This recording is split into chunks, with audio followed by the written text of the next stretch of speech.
the resource, his source in Arabic, and translate it while I'm reading. It's not very long, and the reader will clearly see that narration that he used is extremely doubtful.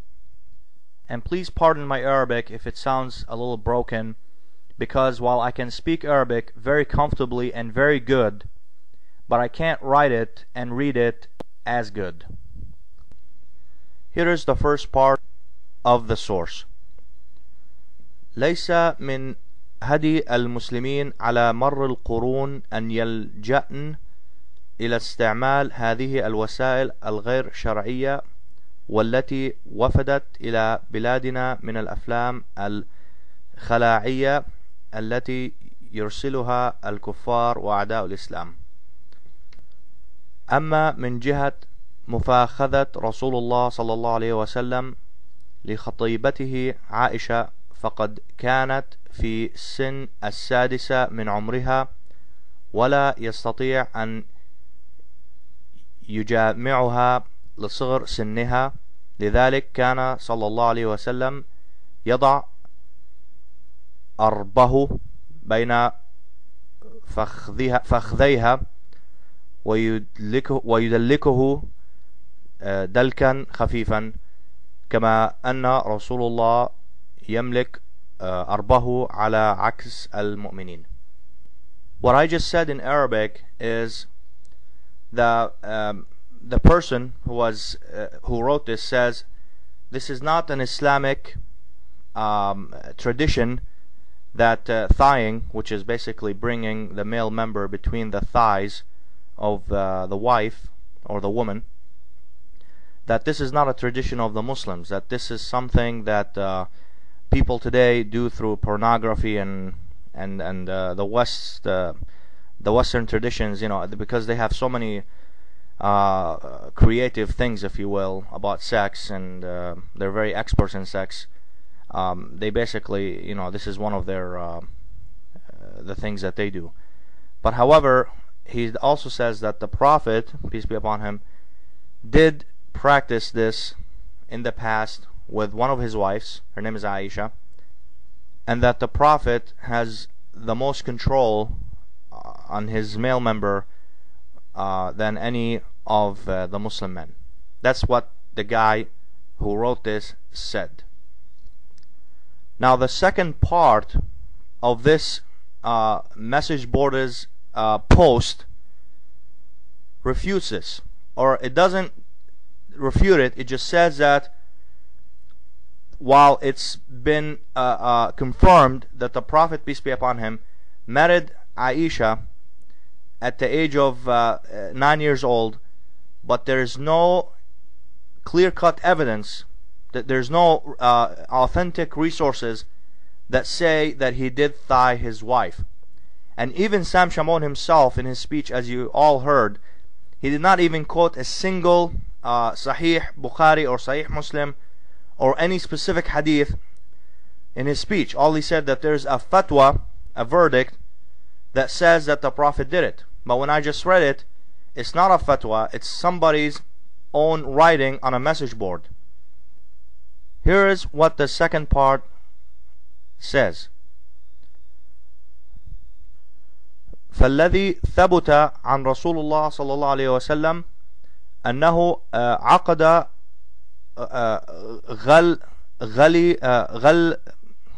غلا السيدة عائشة أم المؤمنين رضي الله تعالى عنها عقد زواج شرعي, meaning that he married her in a legal marriage. It was a legal marriage, and basically her parents were the ones who gave her to the Prophet anyway, so the marriage was definitely legal. But the guy is saying here that the marriage that the Prophet, peace be upon him, married Aisha in was definitely legal. في مكة المكرمة, in Mecca, قبل الهجرة, that's before migration, وهي في السابعة من عمرها, while she was 7 years old, ودخل بها في المدينة المنورة بعد الهجرة وهي بنت 9 سنين, and he consummated or came upon her in marriage after the migration when she was 9 years old. So basically, he married her when she was 7. She was given to him in marriage when she was 7 by her parents, and when he consummated the marriage, she was 9 years old. وربما وقع ذلك منه معها. It is possible, the guy is saying here, it's possible that the Prophet did thigh Aisha بعد العقد الشرعي عليها, after he officially married her. I believe he's referring to when she was 7, not 9. وصيرورتها زوجة له. In other words, when she became his wife. أما قبل العقد فمستحيل ذلك. But before the marriage, like before she became lawful to him, even before she was 7, the marriage without consummation, that's impossible. That definitely did not happen. وعلى من يدعي ذلك من يدعي الخلاف إثباته. And those who dispute, they must prove it. So basically what we see here, that this is a message board. Somebody posted a post saying that he heard that the Prophet, peace be upon him, thied his wife Aisha when she was 7, or between 7 and 9 years old. Okay? And the response was that it is confirmed that the Prophet married Aisha at 7 and consummated his marriage to her at 9. But there is no evidence. We do not know whether he thied her or not. And even, as I said, Shamon's own speech, in his own speech, he did not give a specific narration to it. All he said that there is a fatwa, a verdict, that says this, which makes his points absurd at best in the scholars' world, because you do not use dubious and doubtful resources. It's not even a resource, it's a message board, to make a claim like this. This clearly proves that Sam Shamoun is unethical, is dishonest, and is a big liar, or at least he would resort to lying when he has to. And by the way, the responder to the questioner on the message board, it says here, Dr. Ahmad Al-Hajji Al-Kurdi. So he's a doctor. The person who responded to the questioner seems to be a PhD, and his name again is Ahmad Al-Hajji Al-Kurdi.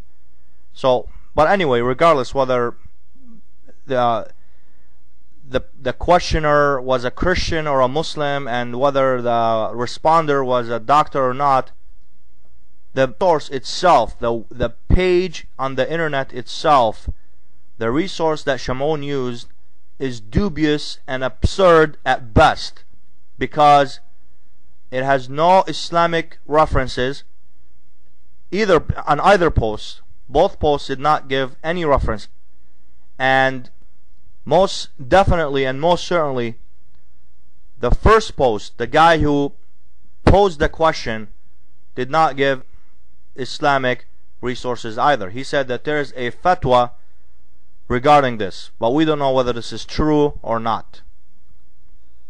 Now, for the sake of argument, I am going to go ahead and assume that Shamoun's absurd fatwa, or so-called fatwa, that if this is not some made-up lies by a Christian who asked the question, but regardless, I'm going to assume that this is correct, and I will still refute it for him. As we've seen already, folks and brothers and sisters in Islam, during the biblical days, there were no real standards on sex. Moses and his men raped girls who were as young as 3, and they were ordered by God in the Bible, according to the Bible. I do not believe this is true, but according to the Bible, they were ordered to kill all non-virgin girls and all the boys of